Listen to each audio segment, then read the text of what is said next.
ఓం శ్రీ మాత్రే నమః. ఓం గురుభ్యో నమః. ఓం శ్రీకృష్ణాయ నమః. అందరికీ నమస్కారం అండి.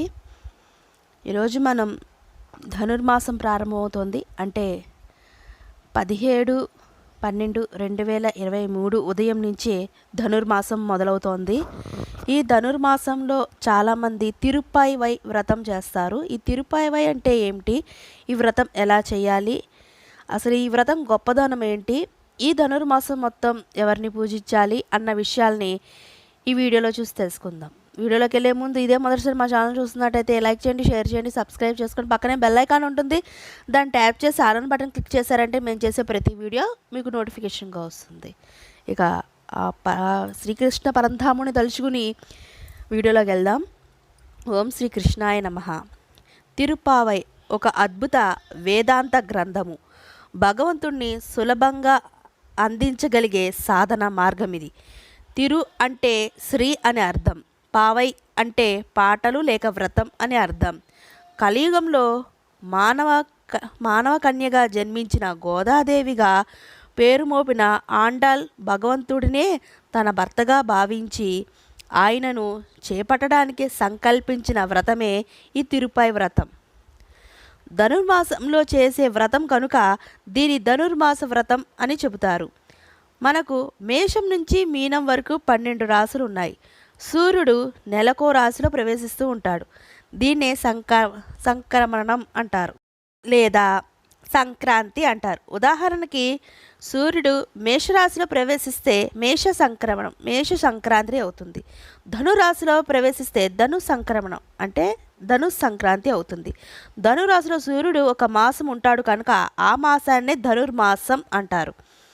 కృష్ణ భగవానుడు మాసోహం మార్గశీర్షోహం అని స్వయంగా భగవద్గీతలో సెలవిచ్చాడు. ఇది కృష్ణుడికి ప్రీతిపాత్రమైన మాసం కాబట్టి స్వామిని ఈ మాసంలో విశేషంగా ఆరాధిస్తే విశేషమైన ఫలితాలు కలుగుతాయని గోదాదేవి మనకు నిరూపించింది.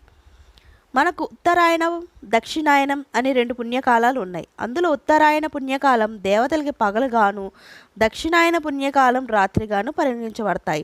అందులో మార్గశిర మాసం ఉత్తరాయణ పుణ్యకాలం ఉషకాలం అంటే బ్రాహ్మీ ముహూర్తం అన్నమాట. అందువల్ల ఈ మార్గశిర మాసాన్ని ఇంత అత్యధిక ప్రాముఖ్యత సంతరించుకుంది.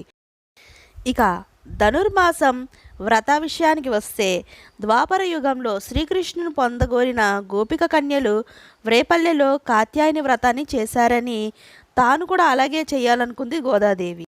తాను ఉన్న శ్రీవిల్లి పుత్తూరును వ్రేపల్లిగాను, తాను ఒక గోపిక కన్యగాను, తన స్నేహితురాలు వజ్రకన్యలుగాను భావించి తాను గొల్లకన్య రూపాన్ని ధరించి శ్రీవిల్లి పుత్తూరులో వేంచేసి ఉన్న వటపత్ర సాయి శ్రీకృష్ణునిగా భావించి అతని శ్రేష్టమైన మార్గశిర మాసన్ ధనుర్మాస సమయంలో శ్రీవారిని 4 రోజులు అర్చిస్తూ రోజుకో పాటని సమర్పించింది. ఆమె పాడిన పాటలు సామాన్యమైనవి కావు. గోదాదేవి స్వామికి సమర్పించిన పాటలు ప్రణవ మంత్రాలు, అష్టాక్షరీ మంత్ర స్వరూపాలే. వేదపనిషత్తుల్లో సారాంశమే. నియమనిష్టలతో స్వామిని ఆరాధిస్తే 30 రోజుల్లో తరుణోపాయం లభిస్తుందని చెప్పింది ఆండాల్ తల్లి. ఇక ధనుర్మాస వ్రత నియమానికి వస్తే విధిగా తిరుప్పావై చదవటానికి వ్రతంగా పెట్టుకోవాలి. సూర్యోదయానికి ముందే స్వామికి ఆండాళ్లకు పుష్పాలు కైంకర్యం చేయాలి. ఆరాధన నివేదించి పూర్తి చేసి గోదాదేవి పాడుకున్న 30 పాటలు రోజుకొకటి చొప్పున ఆలపిస్తూ వయోలింగ భేదం లేకుండా ఎవరైనా ఈ వ్రతాన్ని జరుపుకోవచ్చు. తగిన ఆహార నియమాల్ని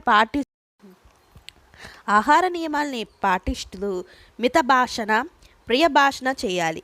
దాన ధర్మాలకు ప్రాధాన్యత ఇవ్వాలి. భోగాలకు దూరంగా ఉండాలి.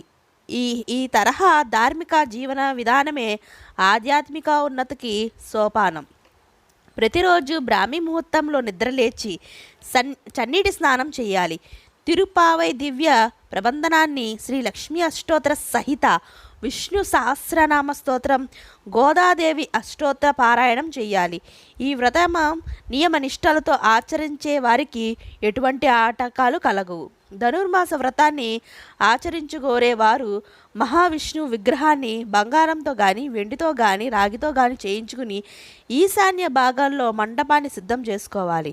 మహావిష్ణువును మధుసూదనుగా భావించి 30 తిరుపావి పాటలను పఠించాలి. అంతేకాకుండా విష్ణు సహస్రనామ పారాయణం, విష్ణు పురాణాలను పఠించుతో పాటు విష్ణు ఆలయాలు సందర్శించడం మంచిదని పెద్దలు చెప్తారు. తులసి దళాలతో స్వామివారిని అర్చించి 30 దినాలు ఈ పూజలో 15 దినాలు చక్కెర పొంగలి లేదా కట్టె పొంగల్ని నైవేద్యం చేయాలి. మిగిలిన 15 రోజులు దద్దోజనం మధుసూదనికి నైవేద్యంగా సమర్పించాలి. ఇక వ్రత నేపథ్యానికి వస్తే భారతదేశంలో ధనుర్మాసంలో పెళ్లి కాని ఆడపడుచులు తమకు మంచి భర్త ప్రసాదించమని పార్వతీదేవిని వేడుకుంటూ పాటలు పాడే ఒక సాంప్రదాయం ఉంది. దీన్నే కాత్యాయని వ్రతం అంటారు. ఆ కోవకు చెందిన తిరుపై వ్రతం ద్వాపర యుగంలో శ్రీకృష్ణుని భర్తగా కోరుకుంటూ గోపికా స్త్రీలు ఇదే వ్రతాన్ని ఆచరించడం వల్ల ఆండాలు కూడా చేసింది. కాబట్టి ప్రతిదినము తమ ఇళ్లలో దేవాలయాల విధిగా ఈ తిరుపై వ్రతాన్ని పఠించాలి. కానీ ధనుర్మాసంలో పాడే ఏ ఒక్క పాటైనా ఒక ప్రత్యేకత ఉంటుంది. ఒక్కొక్క పాటకి ఒక్కొక్క రోజు గానం చేయబడుతుంది. ధనుర్మాసంలో శ్రీ వైష్ణవులు ఆచరించవలసిన కొన్ని వైష్ణవ ధర్మాల నియమాలని నిర్దేశిస్తుంది. దేశమంతటా వైష్ణవులు భగవత్ స్వరూపంగా శాంతి సౌఖ్యాలు కోరుకుంటూ వీటిని గానం చేస్తారు. ఆండాళ్ళు తన చెలులతో కలిసి కృష్ణుని భక్తగా పొందాలని తిరుపై గానం చేసింది. 30 రోజులు కఠిన వ్రతం పాటించింది. ఇక ఆండాళ్ళ కథకొస్తే తమిళనాడు కేరళ సరిహద్దుల్లో మదురైకి 75 కిలోమీటర్ల దూరంలో ఉన్న కొండనూడుమ శ్రీవిల్లు పుత్తూరు అనే ఊరిలో రంగనాథస్వామి దేవాలయం 108 గొప్ప విష్ణు క్షేత్రాల్లో ఇదొకటి. సుమారు 8వ శతాబ్దపు కాలంలో ఏడి అంటే దేవాలయ ప్రధాన అర్చకుడిగా ఉన్న విష్ణుచిత్తుడికి పూల తోటలో ఒక పసిపాప దొరికింది. ఆమె ఆండాల్. విష్ణుచిత్తుడు పెంచుకున్నాడు. ఆ తల్లి విష్ణుచిత్తుడిని తండ్రిగా తలచింది. తన తండ్రితో ఈ భూలోకంలో ఉన్న మానవులందరికీ మార్గోపదేశం చేయాలని సంకల్పించింది. మానవుల డోలామాయమైన మనసును నిలకడ చేయడానికే తాను ప్రతిరోజు తులసిమాలను కట్టి తాను ధరించి పెరుమాళ్లకు సేవకు పంపేది.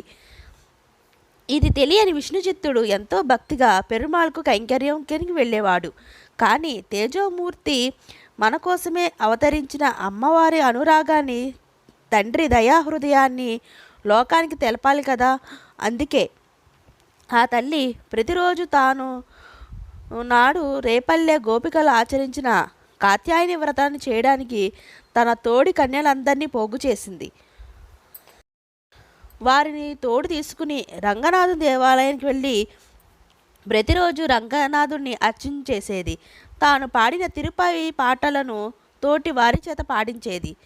చివరకు ఒకనాడు తండ్రి తీసుకెళ్లిన తులసిమాలను అర్చక స్వామివారు వెనుకకు పంపించేశారు. విష్ణుచిత్తుడు మనసు కకావికలమైంది. తాను మహాపరాధం చేశానని కలవరపడుతూ నిమిషము ఆ వైకుంఠవాసునికి క్షమాపణలు చెబుతూ కాలం గడిపాడు. మరుసటి రోజు యథావిధిగా అమ్మ గోదాదేవి తాను పూలమాలని తాను ధరించి చూసిన మురిసిపోయిన పెరుమాళ్కు పంపించడం తండ్రి చూడనే చూశాడు.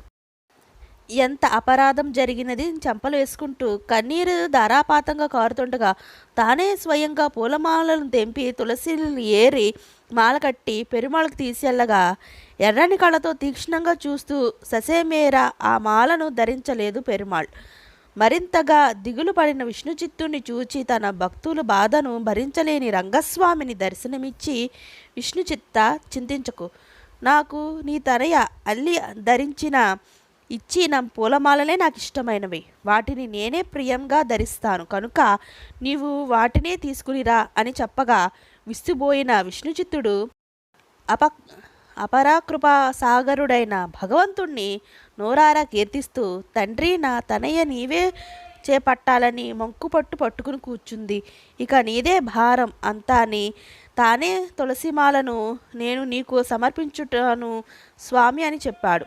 ఆ విష్ణుచిత్తుని మాటలు విని గోదాదేవి పరమానందంతో తండ్రి చెంతకు చేరి, ఇక ఆలస్యం ఎందుకు, కాలానెందుకు వృధా చేయడం తండ్రి, ఆ రంగడే నిన్ను కరుణించాడని అన్నది. శ్రీరంగనునికి శ్రీ గోదాదేవి అమ్మకు అంగరంగ వైభవంగా కళ్యాణం చేశాడు విష్ణుచిత్తుడు.